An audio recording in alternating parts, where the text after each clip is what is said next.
सियावर रामचंद्र की जय। आज हम चर्चा कर रहे हैं अंतिम कांड जो कि उत्तर कांड।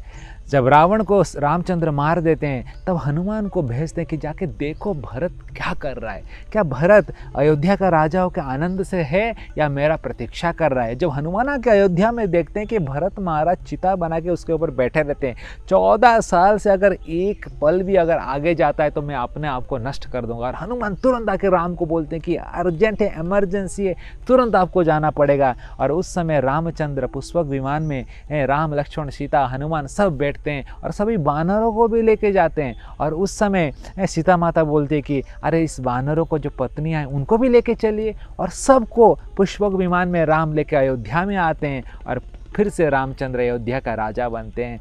लेकिन कुछ ही समय में अयोध्या के जब वासी रामचंद्र सीता माता का जो चरित्र के ऊपर फिर संकेत करते हैं तो रामचंद्र लक्ष्मण को बोलते हैं सीता माता को लेकर वाल्मीकि मुनि के आश्रम में छोड़ के आ जाओ।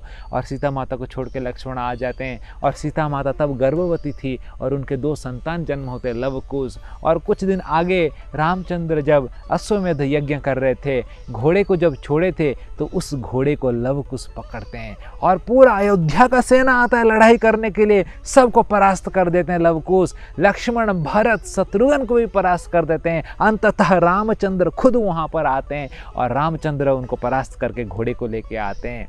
और बाद में वाल्मीकि मुनि लव कुश को भेजते हैं अयोध्या में, राज दरबार में जाओ और अयोध्या नगरी में रामायण सुनाओ और सीता जी का चरित्र का गुणगान करो। और लव कुश खुद राम जी के सामने पूरा रामायण का गुणगान करते हैं। और उसी समय वाल्मीकि मुनि सीता देवी को लेके वहां पर आते हैं और सबको पता चलता है कि ये लव कुश राम के 2 संतान है। और उस समय फिर से अयोध्यावासी कुछ सीता माता के चरित्र के ऊपर संकेत करते हैं तो सीता माता और सहन नहीं कर पाती है। सीता माता बोलती कि हे धरती माता, अगर मेरा चरित्र शुद्ध है तो कृपा करके मुझे ग्रहण कर लीजिए। और उसी समय धरती सबके सामने फट जाती है और सीता माता को लेके अंदर चली जाती है सबके आंखों के सामने।